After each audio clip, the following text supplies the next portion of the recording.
২৪ ঘণ্টায় হাম উপসর্গে দেশে আরও ১১ শিশুর মৃত্যু হয়েছে। মঙ্গলবার স্বাস্থ্য অধিদপ্তরের প্রতিবেদনে এ তথ্য জানানো হয়েছে। এর মধ্যে ঢাকার বাইরে হামের উপসর্গ নিয়ে রাজশাহী ও ময়মনসিংহে ৪ শিশু মারা গেছে। গত ১৫ মার্চ থেকে এখন পর্যন্ত হামে সারা দেশে ১২৯ জনের প্রাণহানি হলো। রিমান্ড ও জামিন দুটি আবেদনই নামঞ্জুর করে কারাগারে পাঠানো হয়েছে সাবেক স্পিকার শিরীন শারমিন চৌধুরীকে। বৈষম্য বিরোধী আন্দোলনের সময় হত্যাচেষ্টা ও ভাঙচুরের ঘটনায় রাজধানীর লালবাগ থানায় করা একটি মামলায় ঢাকার চিফ মেট্রোপলিটন ম্যাজিস্ট্রেট আরিফুর রহমানের আদালত এ আদেশ দেন। এর আগে দুদিনের রিমান্ড চেয়ে আবেদন করেন মামলার তদন্তকারী কর্মকর্তা ঢাকা মহানগর গোয়েন্দা পুলিশের পরিদর্শক মহসিন উদ্দিন। অন্যদিকে আসামি পক্ষের আইনজীবী মোকসেদুল হাসান মণ্ডল জামিন আবেদন করেন। ভোরে রাজধানী ধানমন্ডি এলাকা থেকে সাবেক স্পিকারকে আটক করে মহানগর গোয়েন্দা পুলিশ। গুম অধ্যাদেশ আইন অপ্রয়োজনীয় ছিল বলে উল্লেখ করেছেন আন্তর্জাতিক অপরাধ ট্রাইব্যুনালের চিফ প্রসিকিউটর আমিনুল ইসলাম। নিজ কার্যালয়ে সংবাদ সম্মেলনে এক প্রশ্নের জবাবে তিনি বলেন, গুম অধ্যাদেশের আওতাধীন যে অপরাধটি ছিল এরই মধ্যে ট্রাইব্যুনাল আইনে সেটি সংবিধিবদ্ধ ছিল। এদিকে জাতীয় সংসদে আন্তর্জাতিক অপরাধ ট্রাইব্যুনাল সংশোধন আইন ২০২৬ বিল পাশ হয়েছে। মঙ্গলবার দুপুরে পাশ হওয়া এই বিলে গুমকে মানবতা বিরোধী অপরাধ হিসেবে অন্তর্ভুক্ত করা হয়েছে। গুম অধ্যাদেশটা একটা অপ্রয়োজনীয় আইন ছিল। গুম হওয়ার ক্ষেত্রে যে অপরাধটা গুম অধ্যাদেশের আওতাধীন যে অপরাধটা ছিল সেটা ইতোমধ্যেই আমাদের আইনে সেটা সংবিধিবদ্ধ ছিল। তো আমাদের আইনে যে গুমের অভিযোগ বিচারের এখতিয়ার ছিল সেখানে আবার আরেকটা আইন করে আরেকটা ট্রাইব্যুনাল গঠন করার প্রয়োজনীয়তা ছিল বলে আমার কাছে মনেই হয়নি।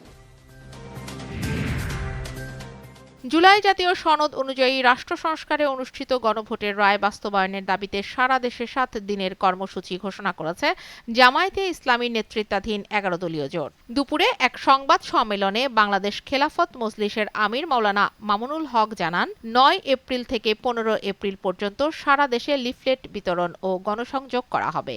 যে বর্তমান সরকার দেশের জন আকাঙ্ক্ষাকে উপেক্ষা করে তারা একদলীয় শাসন ব্যবস্থা কায়েম করার বিপজ্জনক পথের দিকে অগ্রসর হচ্ছে। যেই ফ্যাসিবাদকে বাংলাদেশের মানুষ অনেক সংগ্রাম, অনেক রক্ত, অনেক লড়াই, অনেক জীবনের মাধ্যমে বিতাড়িত করেছিল। আগামী বাজেটে ভ্যাট ও আমদানি শুল্ক ছাড় দেওয়ার সুযোগ নেই, তুলে দেওয়া হবে নানা খাতের কর অব্যাহতির সুবিধা, একথা জানিয়েছেন জাতীয় রাজস্ব board NBR chairman Abdur Rahman Khan. দুপুরে এনবিআর ভবনে বিভিন্ন সংগঠনের সঙ্গে প্রাক বাজেট আলোচনায় এনবিআর চেয়ারম্যান বলেন, ৪ থেকে ৬ লাখ কোটি টাকার রাজস্ব আদায় দরকার। বিশাল রাজস্ব আদায়ের স্বার্থে কঠোর পদক্ষেপের বিকল্প নেই। সম্মিলিত ইসলামী ব্যাংকের অসুস্থ আমানতকারীদের সহায়তায় মার্জার হওয়া ব্যাংকগুলোর প্রশাসকদের সর্বোচ্চ ১০ লাখ টাকা পর্যন্ত দেওয়ার এখতিয়ার রয়েছে বলে জানিয়েছে বাংলাদেশ ব্যাংক। সম্মিলিত ইসলামী ব্যাংকের বিষয়ে আয়োজিত এক সংবাদ সম্মেলনে বাংলাদেশ ব্যাংকের ভারপ্রাপ্ত মুখপাত্র শাহরিয়ার সিদ্দিকী এ তথ্য জানান।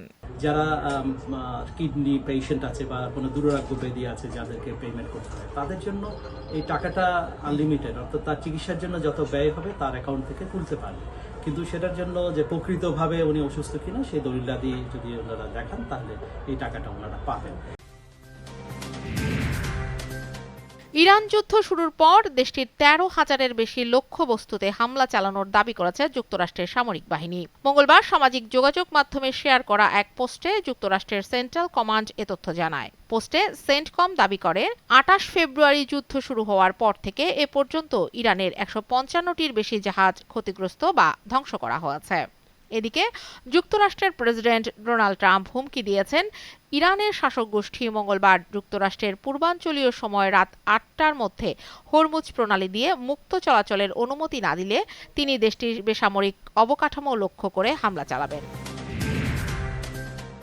বিসিবির বর্তমান পরিচালনা পর্ষদ ভেঙে দিয়েছে জাতীয় ক্রীড়া পরিষদ এনএসসি। জাতীয় দলের সাবেক অধিনায়ক তামিম ইকবালকে প্রধান করে গঠিত হয়েছে ১১ সদস্যের অ্যাডহক কমিটি। বিকেলে সংবাদ সম্মেলনে একথা জানিয়েছেন এনএনসির ক্রীড়া পরিচালক আমিনুল হাসান। এর আগে তিনি এনএনসির গঠিত তদন্ত কমিটির প্রতিবেদন তুলে ধরেন। সংবাদ সম্মেলনে আমিনুল হাসান জানিয়েছেন, তামিম ইকবালের নেতৃত্বে অ্যাডহক কমিটির মেয়াদ ৩ মাস। আমিনুল ইসলামের সভাপতিত্বে বর্তমান পরিচালনা পর্ষদ ভেঙে দেওয়ার কথা আইসিসিকে ইমেইলে জানানো হয়েছে বলেও জানিয়েছেন এনএসির পরিচালক।